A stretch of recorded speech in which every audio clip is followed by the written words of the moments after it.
Recently, Pastor Bidemi called me to a job. He called me up, he said there's a project work, he wants me to be part of it. I said, sir, I didn't study project. He said, but I know you can do it.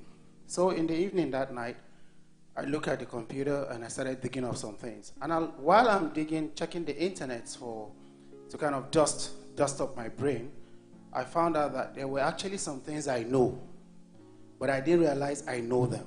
And because I didn't realize I know those things, I didn't see any need for me to step up, just like Ezekiel pointed out. And there's these people that came for the project are people who have more than 10 years experience in development projects from Asia, from Africa. And I was like, wow. And Pastor Bidemi himself, you know who he is. And I said, will I go and expose my ignorance before these people and before the man who has brought me in? Has he not overrated my intelligence? But something told me there's always a starting point for every new door. Then I took the risks. It was at Rotterdam. I got in there. Lo and behold, when I saw those people, of course they were young, but their experience is not young. Take it from me. Then I looked at them, and the first thing I did, I just asked them a question. And I found out that they were all silent. Then I said, okay, this is me. I brought in the community skill. And the moment I got their attention, I started flowing. And I didn't flow to speak English. As I was flowing, I was careful because I knew they were going to Google to find out if what I was saying was right. And there are the aspect of SAP that, of course, I must be honest, I'm not Ezekiel, I'm not Ayo. I'm still trying to learn through the grace of God through Pastor Bidemi. What I did was I tactically did avoid that area. I only presented it as a starting point and made it clear to them that Pastor Bidemi was coming to polish up on that. And that was it. And I tell you, from that moment till now, anytime anybody talks about project management, I'm always listening. I've had the opportunity of meeting the first speaker. We've met in different places where we're invited. Sometimes when I get an invitation, I say, why do these people invite me, a jobless person, there are high-profile people? Am I right, ma'am? Yeah, we've met in different places, but each time they want me to come up with something. And in me, I feel maybe I don't know that thing. But somehow, because of that challenge, every invitation to an event becomes a path that opens doors of inspiration. And that inspiration leads me somewhere, and it's still leading me somewhere. So I would say we should interact, we should socialize. I met Imelda at the embassy, and we interacted. She came for passport, and I was surprised how grace worked for her. There was no passport the day she came. There was no booklets. There were just 2 booklets left, and one person came from Germany, another person came from, she came from Amsterdam, and I was like, okay, and then she started telling her story. I just got a job with ING, and the man looked, and before you know what, she got the passport, right? And that day, it challenged me. And a few days ago, I was here when she came out to give testimony. I also gave a testimony. I got a job, I did this. I went back home. I told myself, if these guys can do it, what stops me and every other person to do it? It's about you and then the people. Thank you. Thank you very much. Thank you. I can see we're very pressed for time, so I'm definitely going to let everyone speak, but please can we keep our speech to about a minute and a half, 2 minutes max. I'll try and be very nice and I'll take the mic. Thank you. I will not come that far. Praise the Lord. I just wanted to contribute to what he had said earlier with Andy Melda with regards to networking and socializing. I believe that I am a social person. I like to meet people. That's why I love being the profession I chose, sales and marketing, because it allows me to be around people all of the time. But we need to tune our friendships. We need to know the people that we are socializing with. Because in the end, the people that we are around all the time are actually people that define who we are. There's no way you can hide behind, okay, let me not say hide behind. You can never say, I am different than the people I am with. Do you understand? So we can socialize, we can network, but we need to know where and how and why we have been in that particular circle, because our path is defined by the people we hang around with. There are so many accidental billionaires, so many accidental successful people today, because they sat down in the midst of people that actually propelled them to becoming who they are. And so I have had so many friends. I've had friends have defined me till today. But now I'm regretting why I did not filter some friends. Do you understand? So I just wanted to clear that part up a little bit. Thank you. I do agree. The phrase says, show me your friend and I'll tell you who you are, indeed. So I think you're absolutely right. Thank you very much, sir. Hi, good afternoon, church. Just to add to Ezekiel's point and the uncle over there. So for me, one thing I'm going to say is I have a degree in embedded systems and a master's in systems integration. The thing I want to say is don't let your CV determine who you are and what you can do. Right now, I'm here in Netherlands. I've been here for about close to a year now, just above a year, and I'm working for a marketing company. What my certificate has nothing to do with what I'm working on right now. So don't put yourself, be ready to put yourself out there, because at the end of the day, you don't know what could be out there for you. Just because your certificate says one thing doesn't mean you don't have that unique skills for a different role. So just be ready to put yourself out there. Yeah, thank you. Thank you so much. I very much agree with that. What I studied in my bachelor's is different to what I studied in my master's, and it's different to the job I'm about to start doing. So you're very right. How many people wants to contribute? I need to manage the time better. 1, 2, 3 lovely ladies. 4 a gentleman with them. Anyone else? Anyone else? I'm going to stick with those 5, and that's it. Let's start with the ladies. Good afternoon, church. I just want to add to what has been said here, because we're talking about professionals, but we should also talk to people that do not necessarily have a degree. I just feel like if you want to go somewhere, if you want to achieve your goals, just know that there are many possibilities in this country. This country is so developed. There are so many opportunities, even if you do not have a degree. If you like doing something, just go for it. Be focused. Don't be distracted. Do whatever you feel you can do. As long as you get the information. I mean, you don't even need money necessarily in this country to make profits. As long as you have an idea, if you like baking and you do it, you post it on social media, people will like it. You do a certain amount of cakes for free, and before you know it, people will want to pay for it. So, for me, for instance, I was doing makeup for myself, and people were like, "Oh, I'm going to an event, so and so and so." I did it for free at first, but Mac is not cheap. So at some point, people were like, okay, let me put down some money. And that's where my makeup business kick-started. So I just want to speak to those who do not necessarily have a bachelor's degree or a master's degree. Just know that if you want to do something, there's directors in this country that are stopping their jobs just because they want to do painting for a business. That's something that you cannot even grasp, but it happens because this country has a lot of opportunities. Yeah. So just be focused, do whatever you like. And don't limit your thinking. Go to social media, go to those groups where people of interest are also, so you can talk to them, network with them, and the opportunities will come to you. Thank you. Yeah. Thank you very much for directing our attention to a rather niche aspect. Thank you for that. Before I go to the next person, there are quite a few young ones in the room who are actually not even at the state of bachelor's yet. I want you to actually think about what's going on here. If you have any questions, you're never too young to ask, okay? This event is meant to benefit everyone. So I can see a few faces who were probably still in secondary school. Please, please feel free to get involved. You are not left out in this. The next lady there. Thank you. Praise the Lord. I want to talk. Yeah. Okay, yeah. She said something, and that is acceptance. Yes. That's a very key word you said, because let me tell you something. We're in a country where English is not the language, and even though they still talk about racism, like they are not racist, it still occurs. Like it happens big time. Especially, let me use myself as an example, because I'm a nurse, and where I work, because I accepted not to work in the hospital, I wanted to have this relation with humans. So I work in an elderly home. And when you are a nurse, you have a lot of responsibility.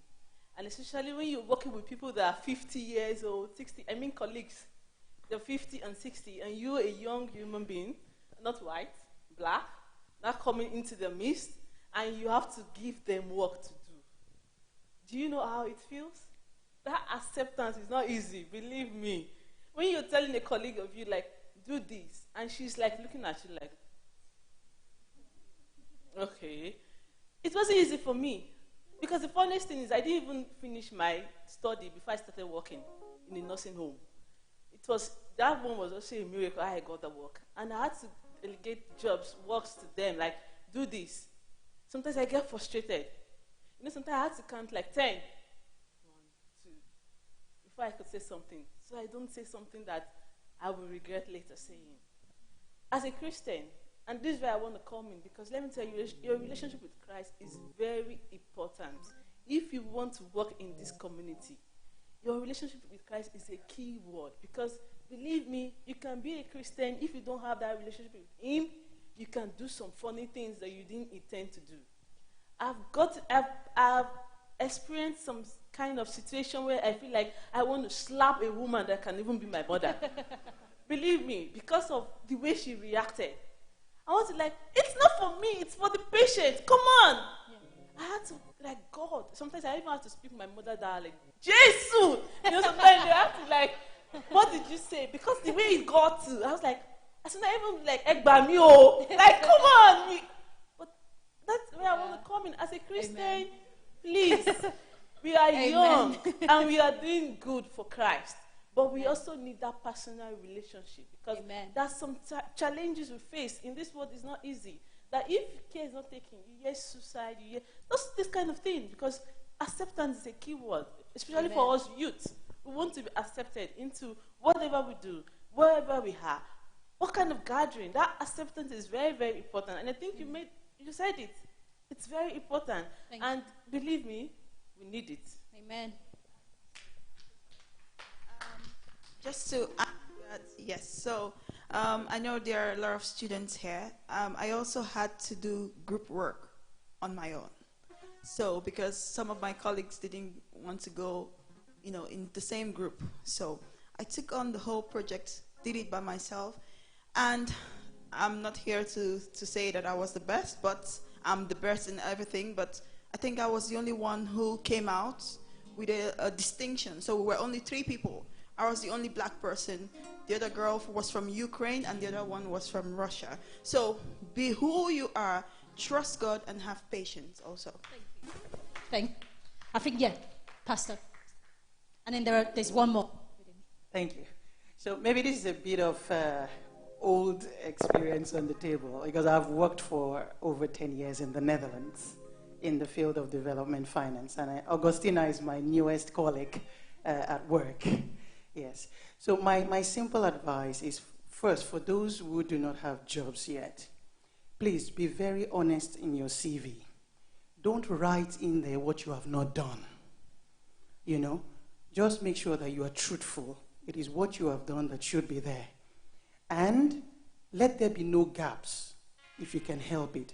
Even if you don't have a job, volunteer, do internship, put it in there. Let him know that you have been doing something. Because all of these will come up in the discussion and in the conversation that you would have.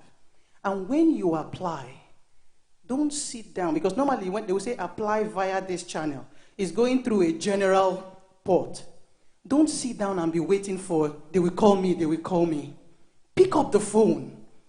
When you call, say, please connect me to HR. You will get to talk to someone. That was how I got my job more than 10 years ago. After I had submitted, I just called to the reception and I said, please connect me to HR. And they connected me. And by the time I spoke with the guy for 5 minutes, he gave me his email address and he said, send your CV to me. And that was how I got my job into the bank. So please pick up the phone. Don't wait for answers. Now, for those who have gotten a job and you are in the company, you are in the midst of either Dutch or multicultural people. Right? They have talked about opening up. It's great. When it is break time, everybody goes to break and sit down together for lunch. Don't stay back in your seat. And go and join them for lunch. right? Even if you cannot speak the language, when they are talking Dutch, just say, can we switch to English? With a big smile. Honestly, if they do it 1 time, 2 times, 3 times, keep telling them, can we switch to English? When you come in the morning, if it is goeiemorgen you have learned, say goeiemorgen. Exactly. Who was your weekend?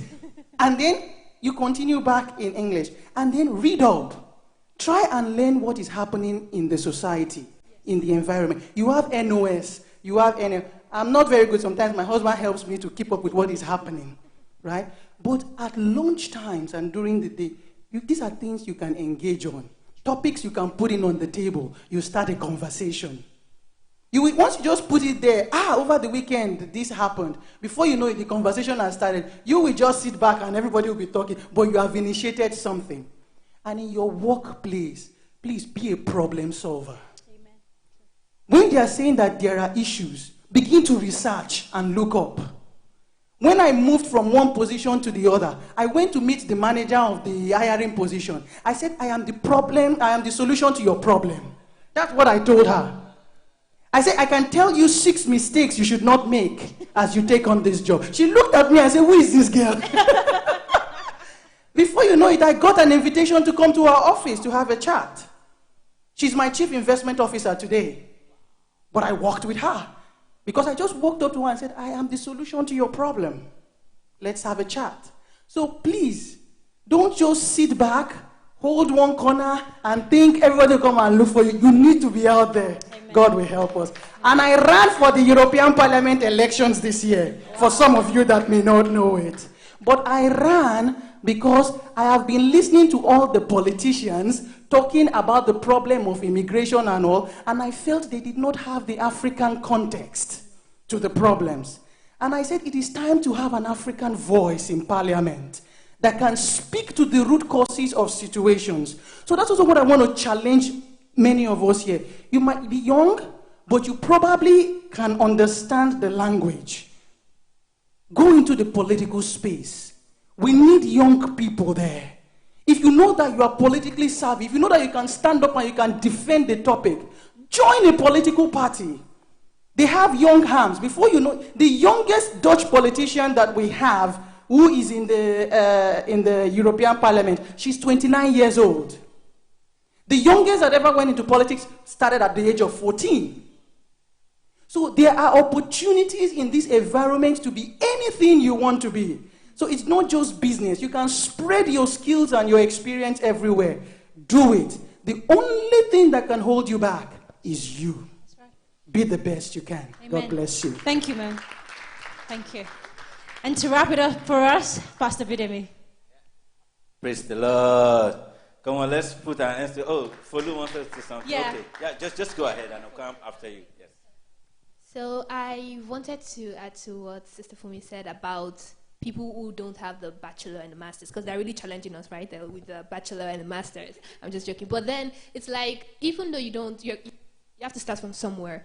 And when you start from, I don't know where you start from, MBO, VMBO, don't think that that's just starting point and you have to go through the road where the Netherlands would set for you. You don't have to go through that same route. You can just choose. You need to choose for yourself and check for yourself. Do I need the master's degree? Do I need, I don't know, bachelor? Obviously you need it because your parents will be like, go to school. But apart from that, you need to think about what is my future? What do I want? And what do I want to change in this society? And then you start from there. So even though you're a student, you should start volunteering at those complaints or start something aside from just going to school and going and socializing always. But start for yourself also when you're studying. And when you finish study probably at age, I don't know, 25 or something, you can choose because you're already doing different things when you're studying. So that's what I just wanted to say. Thank you. Amen. Praise the Lord. Come on, let's put our hands together for these guys and for every one of us. Oh, Miata, you want to say something? You want to say something, Miata? Very fast. Okay. All right, let's give her the privilege. Yes. Praise the Lord. I don't know if the question was asked because I had to run out very fast. I just want to ask something because I know a lot of people that half of the people here are international students and they came here not knowing the language. And I have a lot of friends, relatives, acquaintances that came, and after studying, getting their degree,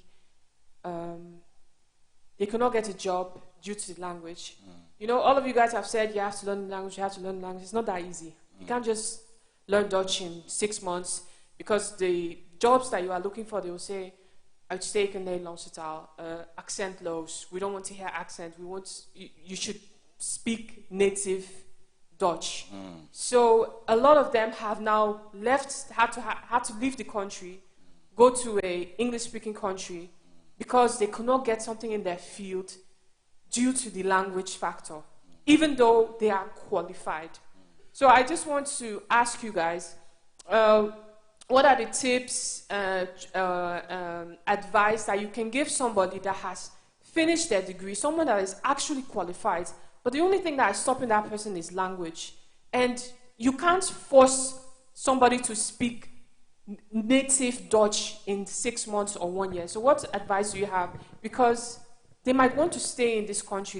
They might not want to leave, to go to Canada, go to US, go to UK. This might be where they want to be. So what is the advice that you have? Praise the Lord. Yeah, that's a very good question.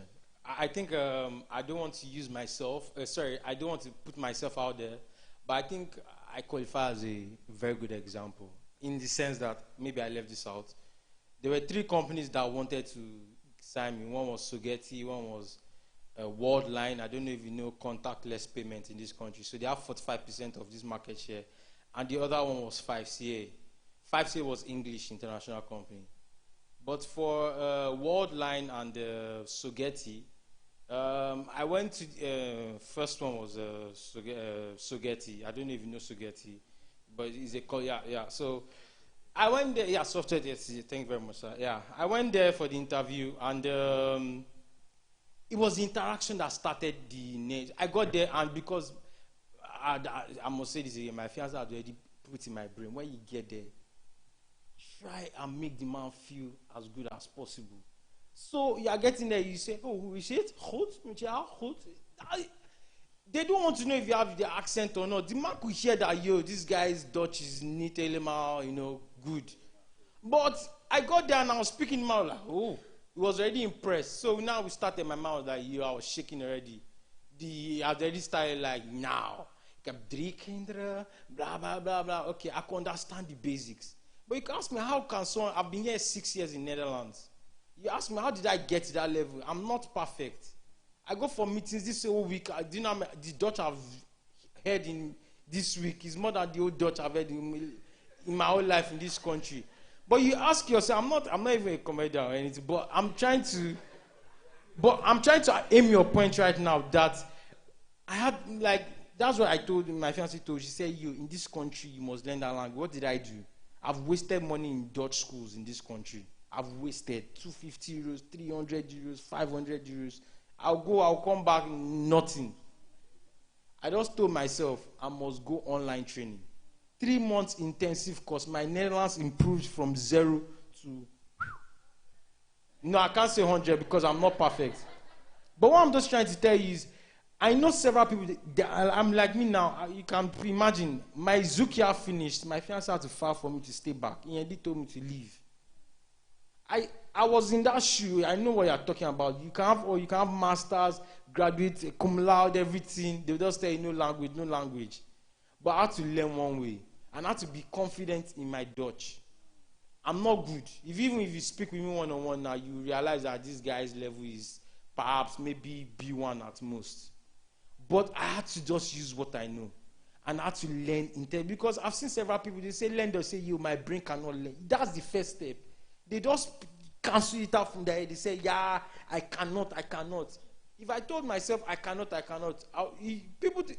people in my work, the other day now, I was talking with my colleagues, international colleagues, and one of them said, I can understand a little, but my Dutch is not good. I said, I understand a little.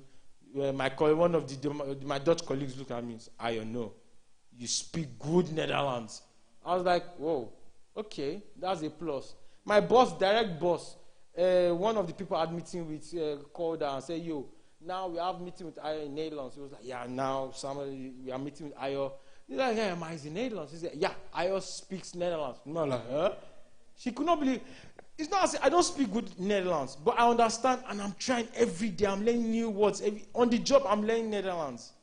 So people have to realize I don't know how to say. That's why the first thing I came out to say was language. I can't overemphasize it. You can pray, you can scabash, you can even go and swim inside there, the dikes overall in Netherlands. You will not get a job if you cannot speak language, especially if it's competitive. You will not get a job. Times are changing. Perhaps 10 years ago, you came here, things were not working, but language is very, very important. So Imelda has sparked up a fire now. Wait. No, wait. I know. I need permission first. Guys, can I have some order, please? Okay. Can I have some order, please? Can I have some order, please? Thank you very much. Okay. I need everyone's permission. I've got 3 speakers who want to speak for 30 seconds. I'm giving you guys 30 seconds. And I can see some hand on the floor. I can see time up. And I'm very confused. I really don't know what to do. Pastor Bidemi, Pastor Lai, what do I do? So let's do it this way. Yeah, so I'll try to, I think our question is very sensitive and I'll say quite some things around that. But okay, so we really need to go for break. Before we do that, I think, okay, fine. Let's give 2 of you guys. How many of you guys want to speak? 3 of them. 3 of them. Okay, 30 so seconds from practical only. point of view, and then I would say let's take Rebecca very quickly. 30 seconds as well. And let's take Ruth as well. You have something, right? Okay, so 2 of them. 30 seconds. And that will be it, and I will run 30 it off. seconds. Yeah, it's good. That's why we're here anyway. Yeah? So, okay, yes. I'm going to be grabbing mics, okay? 30 seconds. Yeah, so I think what we will do in the end would be that we'll cut out some time of our variety time so that we can catch up. So, because that's really why we're here, to rub minds together. 30 seconds. Please help me with the count. Go. Okay. Yes. So I understand from the perspective Miata is coming from, because I went to Wittenberg and a couple of people we know fell into that category. But the thing is, what I had to deal with was to start from the basics. So look for a company that would accept you as an English speaker. Get in there, get the experience, because the Netherlands experience is very important. So if you have an experience from Nigeria, they won't take that. From here, it's very important. And then take extra steps to learn the language. That's what I would say, because I'm also learning. I'm not a Dutch speaker yet. Thank you, Melda. Very, very quick. I think you should always be ready to change your location, because I was in the same situation as you. I was living around Almere, Amsterdam, and I was looking around that area, but it was so difficult for me, and of course you have to keep on praying, but you also have to look at the other part of the country. I never in my life thought I would end up in Eindhoven, from Almere to Eindhoven. So I think you should always be ready to change your location to a more international area. Eindhoven is a big international part of the country, so be ready to change your location. Thank you. Praise the Lord. I think my situation is quite different. Yeah, because when he was, it might go against what he says, but maybe what I would say is would help. Trust me, I've worked for 2 banking companies, and I'm currently working in an insurance company, and my Dutch is left. It's like that. You understand? No. The thing there is, I'm not really that good with the language, but the language didn't really put me there. It was what I did, what I knew, what my skills are, the skill set that actually put me there. Now, I'm not trying to say you should not learn the language, but if you have the opportunity to learn the language, just the basics, hey, hello, alles gut and everything, you should do it. Because at the end of the day, 2 things might put you there. Either your language, and then you build your skill set, or your skill set and then you build your language. Praise the Lord. I'm actually a testimony of that. It's my skills that got me my job, and I showed an intention to learn the language. I do not know the language. Sorry. Okay, sister, to answer your question, I do speak the language heel goed. Maar I just feel like even me speaking the language, I dealt with, I think, the same problems. I feel like if you come to this country, you have to understand what do Dutch people like to talk about. Because when you're entering these companies, when you work full-time, your company becomes your home because you're more on the job than you're at home. So I feel like if you want to come to Holland and you want to understand and you want to get a job, I feel like people should understand what do Dutch people like to talk about. Like they love to talk about their gardens, bringing the children to school, so and so and so. When you come for an interview, it's important to not just talk about job, qualifications. You need to be relaxed. Just have a chat and make them feel like if I see you every day, I can relate with you. So even me speaking the language, at first when I was going for interviews, I was really tense. The pressure was too much. I wanted to impress my mom, but at some point I started to realize you should just relax. Make them relate to you one-on-one, person to person, and that's how you will get, I think it will help you get the job even if you do not necessarily speak the language. Thank you. One final comment from Rebecca. Thank you. Experience matters a lot. So don't just wait for a company to employ you fully. You can apply with agencies, start up from agency, build up experience from there. Through working with agencies, there are lots of companies, they are definitely going to offer you job contract. So start up from agency and then pick it up from there. True. Thank you. We have one final question. Thank you. Well, it changed a bit because of all the other things, but I will keep it very brief. Before I met my wife, I didn't come here. I mean, I didn't know this church or anything. So, and I met all these people here, and all lovely people, but I see you, but I can't know, and I'm in an English environment, right? Because pretty much everyone is here from Africa. I cannot see that you can speak Dutch. You speak Dutch. Jij spreekt ook heel mooi Nederlands. And at the start, I speak English. However, I know brothers and they speak Dutch to me. So when we are together, we speak Dutch. So that's just one point that I wanted to say. If you can speak it, speak it. I don't care. I really don't care that you don't speak that well. But it's already elevating. It's like, oh, I can speak in my language. And if I speak in my language, my Dutch, to you, it will help you. And sometimes you speak English to me, and it will elevate me as well. And making it a full circle. Please, can you stand up, sir? By that, we emerge. Yeah? By that we emerge. May I hear a hallelujah? May I hear an amen?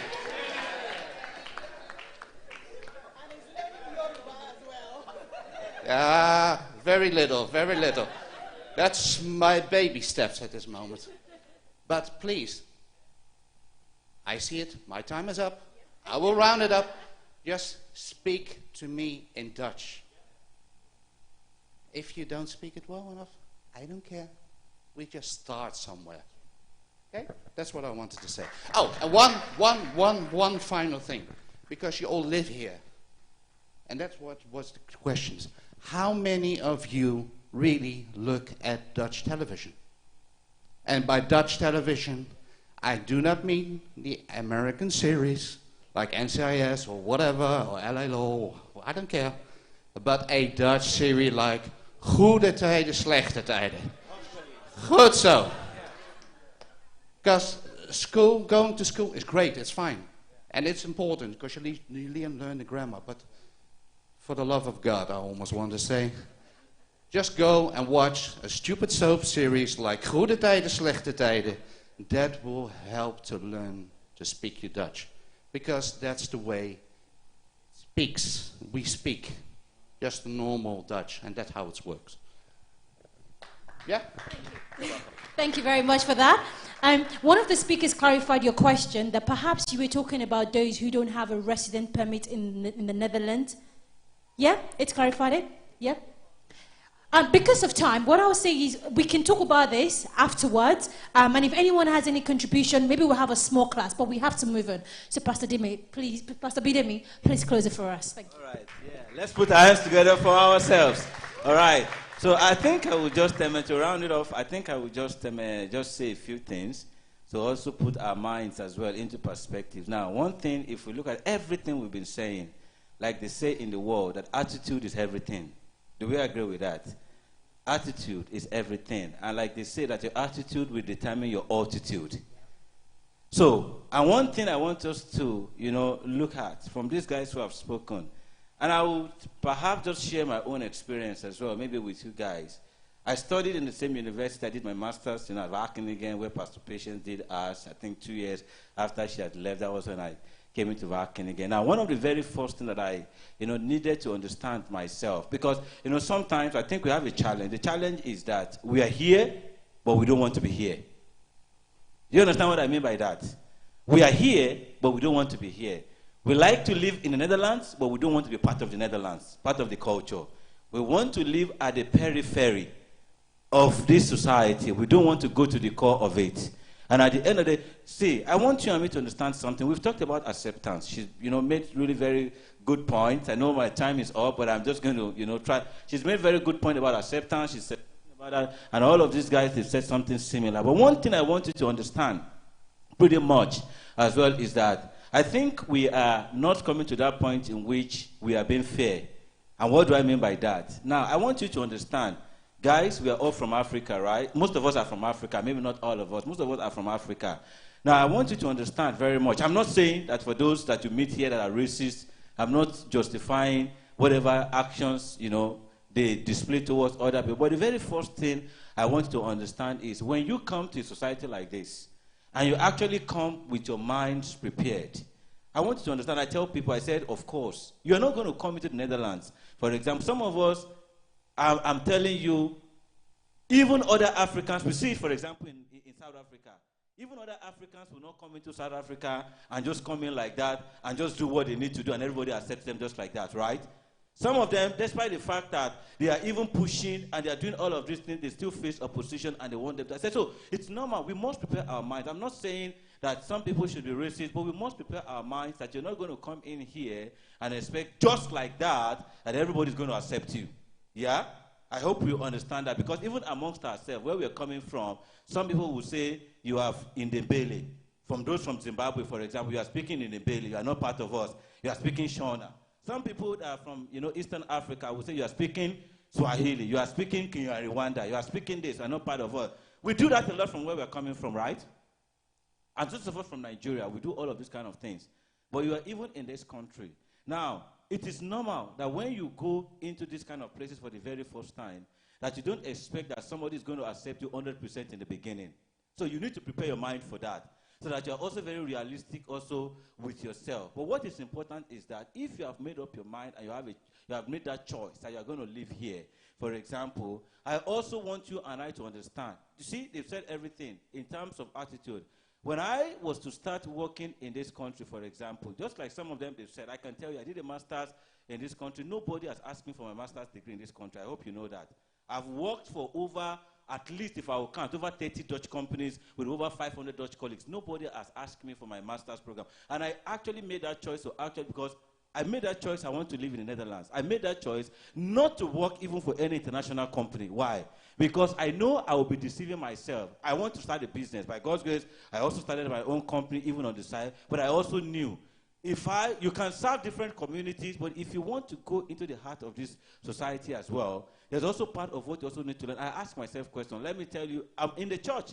I have, all of you guys as my friend, but outside of the church, I have people that are, from the Arab guys. Those are even my friends. Why? The guys from Suriname, the guys from Curaçao. I looked at who are the other biggest migrant groups as well, and how can I learn from them? And whether we're making noise from here and there, they don't accept us, but whether we like it or not, in this Den Haag that we live in, if you go to most of the Obama Plain area, the Turkish, they own all the shops. Did anybody accept them and told them, this is the shop, you have it? But sometimes we are looking for somebody. Do you think that if they were waiting for somebody to accept them, they would be doing what they're doing? So a lot of things we need to learn. Do they speak perfect Dutch? No, they don't. But attitude is everything. And I can tell you, when I started working, I didn't even go for any job. I was just, like we've said, I was just volunteering, for a company while I was doing my master's.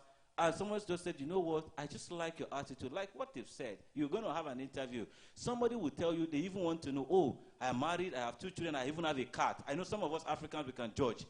Cat, why are you telling me? I'm here to discuss about job. Tell me about it. But these are the things that makes it interesting for them. I have a cat, and in fact, my Oma live in Skidam, for example, and they tell you all of those kind of things. That's fine. It's no problem. But still, you still have your focus. Now, I want you to understand, when I was going to get my very first job, I didn't have to go for, I didn't even search, I didn't even apply for any job. But this one person said, you know what, I think I like you as a person.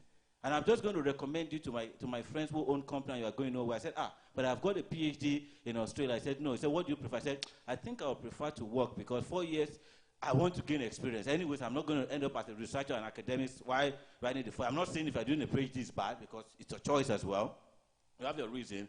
But this guy, one of these guys just called me. And the guy said, I have this guy that I want you to hire. And it was just on a Saturday morning, 10 a.m. I could still remember. I got a Skype call. And I spoke with that guy. I didn't speak any word in Dutch. I even made a mistake myself because that was one of the questions I asked myself. While I was doing my master, I could also have learned. But this guy still said, you know what, it's okay. By Tuesday the following month, I don't finish my master's program. I was still just writing my minor thesis because I do an internship. I already even gotten a job, signing a contract already. Why?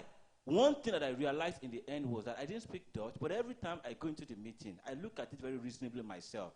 Everybody here is speaking Dutch.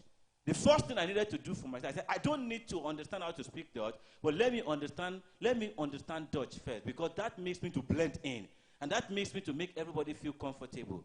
And do you know what I did? In my first year of working, I go into a meeting, I tell them, please go ahead in Dutch, because it will help me. I will listen, and when I need to respond, I'll respond back in English. They're fine with it. I don't make everybody uncomfortable. And everybody welcomes you to the team, and they feel comfortable. Okay, you're welcome to the team. You can, and I can tell you, in 2 years, by doing it that way, just listening to them, I started to speak to myself, and that continued for me, and I can tell you, by the time I was ready to actually do, I know you guys are pushing me, yes, counting down.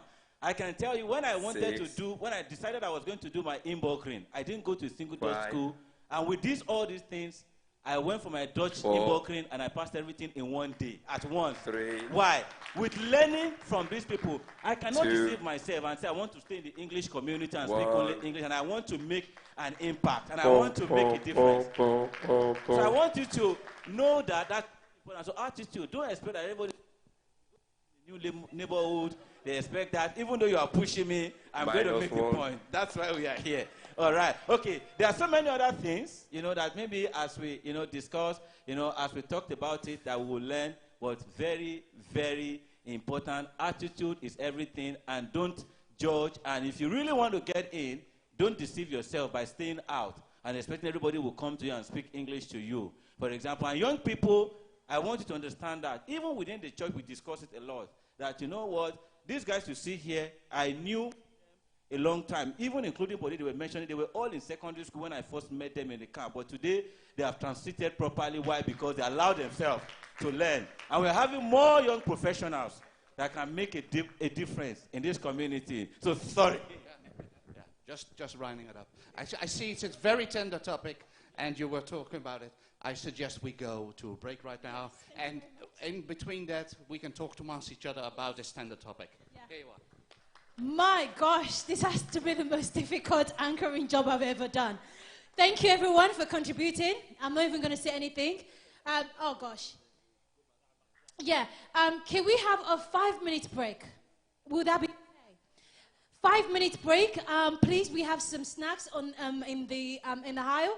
Please, let's all go out. But we're going to start back in 5 minutes. Please and please. Thank you, everyone, for contributing, and God bless you.